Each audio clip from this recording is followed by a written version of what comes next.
আমি এখন এই মুহূর্তে যেখানে দাঁড়িয়ে আছি এটা হচ্ছে ঢাকা পোস্তকলা ব্রিজের উপরে।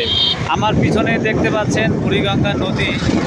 একটা কথা কি, সেটা হচ্ছে বুড়িগঙ্গা নদীর পানি এতটাই দুর্গন্ধ, এখানে দাঁড়িয়ে আছি খুব কষ্ট হচ্ছে। কারণ সারা ঢাকা শহরের ময়লা আবর্জনা এসে পড়ে এই বুড়িগঙ্গা নদী। ছোটোবেলায় শুনেছি বুড়িগঙ্গা নদী, এটাই হচ্ছে সেই বুড়িগঙ্গা নদী। আর বুড়িগঙ্গা নদীর পানি এখন এতটাই মিশমিশে কালো, দেখলে অবাক হবে।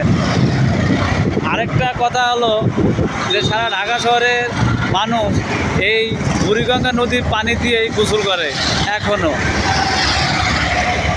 আমি এখন আছি ব্রিজের উপরে। আমার সাইড দিয়ে যে গাড়িগুলো যাচ্ছে এগুলো হলো আমাদের বাংলাদেশের যে পদ্মা সেতু, নাম শুনেছেন সবাই জানেন।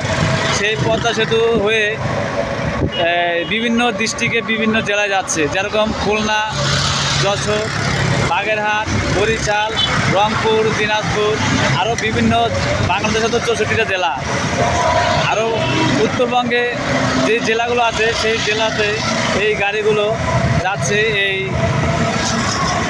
বুড়িগঙ্গা নদীর উপর দিয়ে।